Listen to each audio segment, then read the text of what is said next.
Hi, everyone. Good morning, good afternoon, good evening. Well, I wanted just to show you an example of proof that Meghan Markle's feminist, you know, uh, narrative was all about censorship. I'm sure you know this already, but I have point out here. I just thought it was very interesting. I want to share. So we all know Meghan, and this is a People magazine article, just one of many from March 2022, her hanging out with CIA, Gloria Steinem and all that. Meghan, a woman who got all of her money and power and fame from the man she married. Everything she's done is all because she married Prince Harry, but yet she always tries to claim that she's this trailblazing feminist, which we all know is bogus BS. Well, this was illustrated even more clearly when I went back and watched this Highwire video. It's an older video, but it's well worth it. It's an interview and going into details of Zach Voorhees, who is the first to expose the censorship complex at Google. And he describes what he went through when he was found out Google actually sent trolls after him who behaved just like the Sussex Squad, harassing him on Twitter, trying to get him deplatformed. And then they sent a SWAT team at him for a wellness check, sending the police and helicopters at his door. So a lot of harassment from Google against him for exposing the censorship that they were doing with what they call machine learning. Google whistleblower has come out of the shadows, this time releasing a large cache of remarkable confidential Google documents that expose Google's political bias and a scary progressive social agenda. It was June 24th. Project Veritas released an investigation that included an interview in the shadows with Google insider Zach Voorhees. Voorhees reverberated through the halls of Congress. In this Project Veritas video, which I did watch last night, they allege that there are internal Google documents, which they put on the video, and this is what it said. For example, imagine that a Google image query for CEOs shows predominantly men.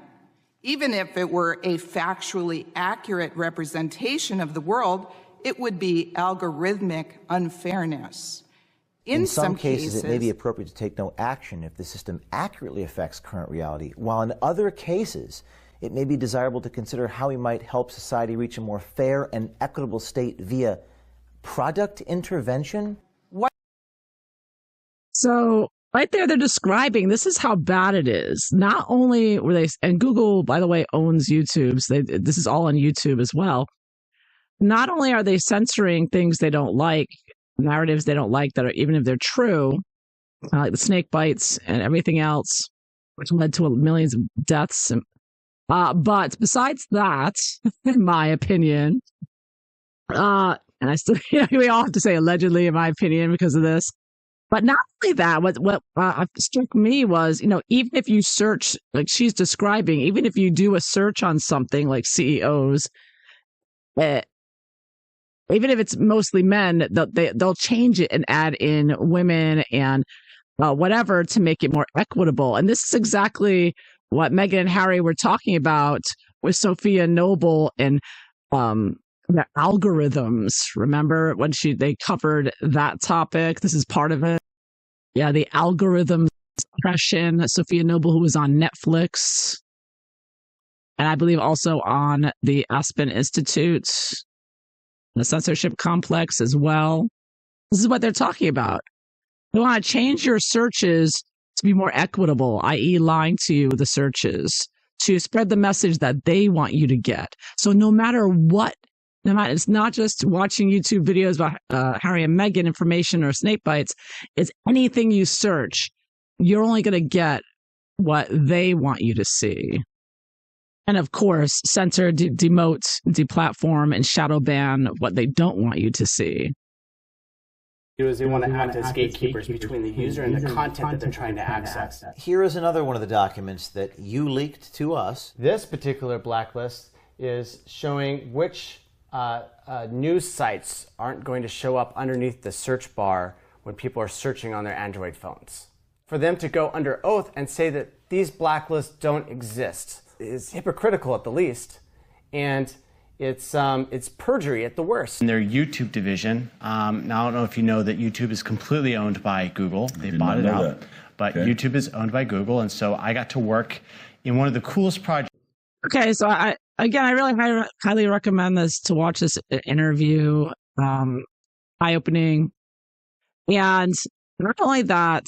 The point I want to get at, which is Meghan Markle and her fake feminism. So we already got the algorithms of oppression tied in with Google, but also the feminist angle comes in because Zach Voorhees was, obviously he couldn't publish these leaked documents in the New York Times or anywhere else because those are all globalist controlled, and in fact, Google would cite the New York Times as the only source of truth. They want to be the one source of truth. So the globalists would put out what they wanted in the mainstream media, and then Google with YouTube would follow along with that unquestionably. So basically, the end of the day, the World Health Organization was also the only source that they would use. And of course, Bill Gates owns that. So it's all globalist control. This is how they're attacking us with information war. I started looking for a journalist outlet that could publish these documents to the people. I realized that I couldn't just sit idly by. I had to make a push. I had to push this out to not only law enforcement and hope that they would do it. I also had to push out to the people so that the people would keep attention and make sure that this would move forward. How do you reach out? Who do you reach out to? What did you find was the best way to get it out? So I knew that the Washington Post was out. I knew the New York Times was out. They're not credible and they're going to sell me out. Like that was my interpretation of how everything was going on, what their narratives were. That seemed like they were aligned. They're not going to backstab Google, who's like hosting all their content, and do this negative piece. So I reached out to some people in Poland, because I figured I had to get out of the United States to try to figure out and I even considered maybe I should have this released in Poland and Hungary first and then have it come back to the United States. But they said, have you talked to anyone at Breitbart? And I said, no. So they said, let me put you in contact. I contacted them, or they contacted me, and then after a quick phone conversation, I had a one-on-one, and here's all the data. Okay, so Zach Voorhees did release it on Breitbart. So that was one place he could put the truth out and getting the truth about what Google was doing. And look what Google did. One of the things they did, and this is where it ties into Meghan's feminism. So here's a Google employee, right? The Google was attacking him and his reputation and attacking him online. And here's an email from a Google employee. And they wanted to attack Breitbart. They wanted to take away their AdSense. The way they attack you, of course, is to demonetize you. So they wanted to attack Breitbart and demonetize them and accuse them of hate speech. So Google uses hate speech a lot, which of course is what we just heard Harry and Meghan's Archwell executive James Holt use against the Muslim charity, saying she was hate speech. So they're always using hate speech to censor. But besides that, this Google employee, a woman, or no, actually it's a man who sent this, writes, "Hi, feminist Googlers. Feminist Googlers. I'm sure you're aware of extreme sexism in articles and comments on Breitbart's website disseminates. For this and many other reasons, my colleagues and I have drafted an internal letter to leadership asking them to end Google's business relationship with Breitbart and enforce AdSense policies." So they want to take away their monetization. So their feminism is another weapon they're using besides everything else. And this is why Meghan claims to be a feminist. And it ties all back to censorship. Whether it's the feminism, they're using that to attack you and silence you and demonetize you and shadow ban you, and the algorithms of oppression at the same time, Harry and Meghan involved in, it all goes to censorship. It really does. It's just unbelievable how it all ties together.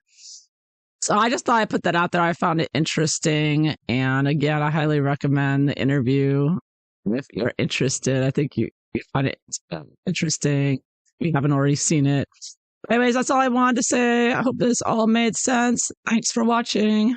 Bye.